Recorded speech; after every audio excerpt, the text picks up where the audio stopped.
Hello everyone, welcome back to our channel. இன்றைக்கி வீடியோவில் க்ரீன்வே லைஃப்பில் எப்படி ரிஜிஸ்ட்ரேஷன் பண்ணுறது, எப்படி ஐடியை ஆக்டிவேட் பண்ணுறது, ஸோ இதை பற்றி தான் பார்க்க போகிறோம். க்ரீன்வே லைஃப்பில் ரெண்டு விதமாக நம்ம ரிஜிஸ்ட்ரேஷன் பண்ணிக்க முடியும். ஒன்று பார்த்திங்கன்னா நம்மளுடைய ஸ்பான்சர் டைரெக்டாக நமக்கு ஐடியை போட்டு கொடுக்க முடியும். இது ஒரு மெத்தட். இன்னொன்று பார்த்திங்கன்னா நம்மளே ரிஜிஸ்ட்ரேஷன் பண்ணி நம்மளே நம்மளோட ஐடியை ஆக்டிவேட் பண்ணிக்க முடியும். இப்போ நம்ம பார்க்க போகிறது நம்மளே எப்படி ஐடியை ரிஜிஸ்ட்ரேஷன் பண்ணி ஆக்டிவேட் பண்ணிக்கலாம் அப்படின்றத தான் இந்த வீடியோவில் பார்க்க போகிறோம். ஸோ நம்மளுடைய ஸ்பான்சரோடைய லிங்க்கை நம்ம வாங்கி அந்த லிங்க்கை ஓப்பன் பண்ணோம் அப்படின்னா நமக்கான ரிஜிஸ்ட்ரேஷன் பேஜ் இப்படி தான் இருக்கும். ஸோ இதில் நம்மளுடைய ஸ்பான்சர் யாரோ அவருடைய ஐடி, அவருடைய நேம் நமக்கு ஷோ ஆகும். இப்போ பார்த்திங்கன்னா நமக்கு நம்மளுடைய நேம், நம்மளுடைய மொபைல் நம்பர், நம்மளுடைய மெயில் ஐடி, நம்மளுடைய பாஸ்வேர்டு, அதே பாஸ்வேர்டை கன்ஃபார்ம் பாஸ்வேர்டில் நம்ம கொடுத்துட்டு சப்மிட் பண்ணோம் அப்படின்னா நமக்கு ரிஜிஸ்ட்ரேஷன் சக்ஸஸ்ஃபுல் ஆகிடும். ஸோ உடனே பார்த்திங்கன்னா நமக்கு ஒரு ஐடியுமே ஜென்ரேட் ஆகிடும். அந்த ஐடியை நம்ம காப்பி பண்ணிக்கணும். அப்படி இல்லைனா நீங்கள் அந்த பேஜையே ஒரு ஸ்க்ரீன்ஷாட் எடுத்து வச்சுக்கோங்க. ஓகேங்களா? ஸோ இப்போ பார்த்திங்கன்னா ரிஜிஸ்ட்ரேஷனை நம்ம பண்ணியாச்சு. இப்போது லாகின் பண்ணி நம்ம ஐடியை ஆக்டிவேட் பண்ணிக்கலாம். ஸோ அதுக்கு பார்த்திங்கன்னா கீழவே பார்த்திங்கன்னா உங்களுக்கு கோ டு லாகின் அப்படின்னு இருக்கும். ஸோ அந்த கோ டு லாகின் நம்ம கிளிக் பண்ணோம் அப்படின்னா நமக்கான லாகின் பேஜ் ஓப்பன் ஆகும்.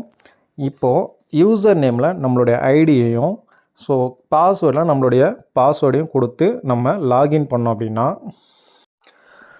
ஸோ நம்ம லாகின் பண்ணோடனே நமக்கான க்ரீனோட டேஷ்போர்டு இப்படி தான் இருக்கும். ஓகேங்களா? ஸோ இப்போ பார்த்திங்கன்னா நான் ஆல்ரெடி ஐடியை ஆக்டிவேட் பண்ணி வச்சுருக்கேன். எனக்கு இன்கமுமே வந்திருக்கு. ஓகேங்களா? ஸோ நீங்கள் ஃபஸ்ட் டைம் ரிஜிஸ்ட்ரேஷன் பண்ணி லாகின் பண்ணும்போது உங்களுக்கு இது எல்லாமே ஜீரோவில் இருக்கும். நீங்கள் மெம்பர்ஸை கொண்டு வரும்போது ஆட்டோமேட்டிக்காக உங்களுக்கான இன்கம் ஆட் ஆகும்.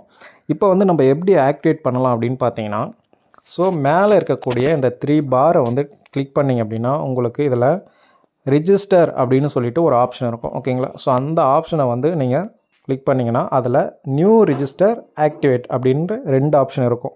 இந்த நியூ ரிஜிஸ்டர் அப்படின்றது நம்மளே டைரெக்டாக ஒருத்தருக்கு ஐடி போட்டு கொடுக்குறது. ஓகேங்களா? எக்ஸாம்பிளுக்கு இப்போ நம்ம ஐடி ஆக்டிவேட் பண்ணதுக்கப்புறம் ஒரு நியூ மெம்பரை நம்ம ரெஃபர் பண்ணுறோம் அப்படின்னா, ஸோ அவருடைய டீட்டெயில்ஸை நம்மளே வாங்கி டைரெக்டாக நம்ம அவருக்கு ஐடியை போட்டு கொடுத்துடலாம். ஓகேங்களா? ஸோ இது ஒரு மெத்தட். இப்போ நம்ம பார்த்திங்கன்னா ரெஃபரல் லிங்க் மூலிமா வந்திருக்கோம். இப்போ நம்மளோட ஐடியை இன்ஆக்டிவில் இருக்குது. இப்போ ஆக்டிவேட் பண்ண போகிறோம். அதுக்கு பார்த்திங்கன்னா ஆக்டிவேட் அப்படின்ற இந்த ஆப்ஷனை கிளிக் பண்ணுங்கள். இப்போ இதுக்கு போனீங்க அப்படின்னா உங்களுக்கு ஸோ இங்கே ஆக்டிவேட் ஐடி அப்படின்னு சொல்லிட்டு இந்த இடத்துல ஐடியை என்டர் பண்ணணும். உங்களுடைய ஐடியை என்டர் பண்ணணும். அடுத்து பார்த்திங்கன்னா நேம், ஆட்டோமேட்டிக்காக நம்மளுடைய நேம் அங்கே வரும். அதை கன்ஃபார்ம் பண்ணிக்கலாம். ஸோ அதே மாதிரி பார்த்திங்கன்னா டிஃபால்ட்டாக பார்த்திங்கன்னா பேக்கேஜுமே உங்களுக்கு ஷோ ஆகும். இப்போ முக்கியமான விஷயம் என்னென்னா நம்மளுடைய பர்ச்சேஸ் வாலெட்டில் அமௌண்ட் இருக்கணும். ஆக்சுவலாக பேக்கேஜ் 30,000 அப்படின்னா, ஸோ 30,000 நம்மளுடைய பர்ச்சேஸ் வாலெட்டில் இருக்கணும். ஸோ நம்ம ஃபஸ்ட் டைம் ரிஜிஸ்ட்ரேஷன் பண்ணி உள்ளே வரும்போது நம்ம டெபாசிட் பண்ணியிருக்க மாட்டோம். ஸோ பர்ச்சேஸ் வாலெட்டில் அமௌண்ட் இருந்தால் மட்டும்தான் நம்மளால் ஆக்டிவேட் பண்ண முடியும். அப்போ நம்ம என்ன பண்ணணும் அப்படின்னா டெபாசிட் பண்ணணும். ஸோ அப்போ டெபாசிட் பண்ணுறதுக்கு என்ன பண்ணலாம் அப்படின்னு பார்த்தீங்கன்னா, ஸோ இந்த பர்ச்சேஸ் வாலெட்டை கிளிக் பண்ணாலும் டெபாசிட் பேஜுக்கு போகும். அப்படி இல்லைனா நீங்கள் 3 பாரை கிளிக் பண்ணுங்கள்.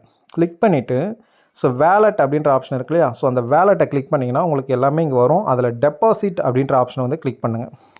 ஸோ இந்த டெபாசிட்டை கிளிக் பண்ணிங்க அப்படின்னா கம்பெனியோடைய பேங்க் டீட்டெயில்ஸ் உங்களுக்கு ஷோ ஆகும். ஓகேங்களா? ஸோ இப்போ நீங்கள் என்ன பண்ணணுன்னா அந்த கம்பெனியோட பேங்க் டீட்டெயில்ஸ்க்கு நீங்கள் பே பண்ணிவிட்டு, ஸோ அதனுடைய ரெஃபரன்ஸ் நம்பர், அந்த டிரான்சாக்ஷன் நம்பரை பார்த்திங்கன்னா இங்கே என்டர் பண்ணணும். ஓகேங்களா? என்டர் பண்ணிவிட்டு நீங்கள் எவ்வளோ டெபாசிட் பண்ணீங்களோ அந்த அமௌண்ட்டை இங்கே என்டர் பண்ணணும். எக்ஸாம்பிளுக்கு நீங்கள் 30,000 பே பண்ணியிருக்கீங்க கம்பெனிக்கு அப்படின்னா, ஸோ நீங்கள் 30,000 என்டர் பண்ணணும். ஸோ இப்போ எக்ஸாம்பிள் இப்போ நீங்கள் ஃபோன்பேயில் டெபாசிட் பண்ணுறீங்க அப்படின்னா உங்களுக்கு யூடிஆர் நம்பர் வரும். ஃபோன்பேயில் யூடிஆர் நம்பர்னு சொல்லிட்டு ஒரு 12 நம்பர் வரும். அந்த நம்பரை நீங்கள் என்டர் பண்ணணும். அதே மாதிரி கூகுள் பேயில் பண்ணுறீங்க அப்படின்னா, ஸோ அங்கே டிரான்சாக்ஷன் ஐடின்னு சொல்லிட்டு ஒரு 12 நம்பர் வரும். ஸோ அதை என்டர் பண்ணணும். இதே மாதிரி நீங்கள் மொபைல் பேங்கிங், நெட் பேங்கிங் எதில் பண்ணாலுமே உங்களுக்கு ஒரு 12 நம்பர் 12 நம்பர் வரும் டிரான்சாக்ஷன் நம்பர். ஸோ அந்த நம்பரை நீங்கள் இங்கே என்டர் பண்ணிவிட்டு எவ்வளோ அமௌண்ட்டோ அதை என்டர் பண்ணிவிட்டு சப்மிட் கொடுத்தீங்க அப்படின்னா உங்களுக்கு சப்மிட் ஆகிடும். ஓகேங்களா? சப்மிட் ஆகிடுச்சு அப்படின்னா ஸோ சப்மிட் ஆனதுக்கப்புறம் உங்களுக்கு கம்பெனியோட சைடு அட்மின் சைட்லேருந்து பார்த்தீங்கன்னா வெரிஃபை பண்ணிவிட்டு பேமெண்ட் ரிசீவ் ஆகிருக்கு அப்படின்னு சொல்லிட்டு வெரிஃபை பண்ணிவிட்டு நம்மளுடைய வேலெட்டில் வந்து ஆட் பண்ணுறாங்க. ஓகேங்களா? ஸோ வேலெட்டில் ஆட் பண்ணதுக்கப்புறம் நம்ம வந்து பார்த்திங்கன்னா மறுபடியும் ஆக்டிவேட் பேஜுக்கு வரணும். ஓகேங்களா? ஸோ இப்போ வந்து பார்த்திங்கன்னா உங்களுக்கு பர்ச்சேஸ் வாலெட்டில் நீங்கள் டெபாசிட் பண்ண அமௌண்ட் வந்து உங்களுக்கு ஷோ ஆகும். ஓகேங்களா? ஸோ அப்போ வந்து நீங்கள் மறுபடியும் வந்து இந்த இடத்துல உங்களோட ஐடியை கொடுத்து அதுக்கப்புறம் பார்த்திங்கன்னா உங்களோட நேம் ஆட்டோமேட்டிக்காக ஷோ ஆகும். இப்போ ஆக்டிவேட் அப்படின்னு சொல்லிட்டு கொடுத்தீங்க அப்படின்னா உங்களுக்கு வந்து ஐடி வந்து ஆக்டிவேட் ஆகிடும். ஓகேங்களா? ஸோ ஐடி ஆக்டிவேட் ஆனதுக்கப்புறம் தான் உங்களுக்கு ரெஃபரல் லிங்க் வந்து ஜென்ரேட் ஆகும்.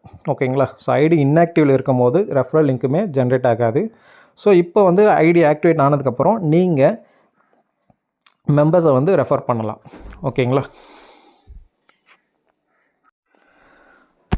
ஸோ இதுதான் வந்து பார்த்தீங்கன்னா க்ரீன்வே லைஃப்பில் ரிஜிஸ்ட்ரேஷன் பண்ணி ஆக்டிவேட் பண்ணுறது. ஸோ இப்போ ரிஜிஸ்ட்ரேஷன் பண்ணணும் அப்படின்னு நினைக்கிறவங்க டிஸ்கிரிப்ஷனில் லிங்க் கொடுத்துருக்கேன். லிங்க்கை யூஸ் பண்ணி ரிஜிஸ்ட்ரேஷன் பண்ணிக்கோங்க. அடுத்த வீடியோவில் எப்படி வந்து நம்ம வித்ட்ரா பண்ணலாம், எப்படி வந்து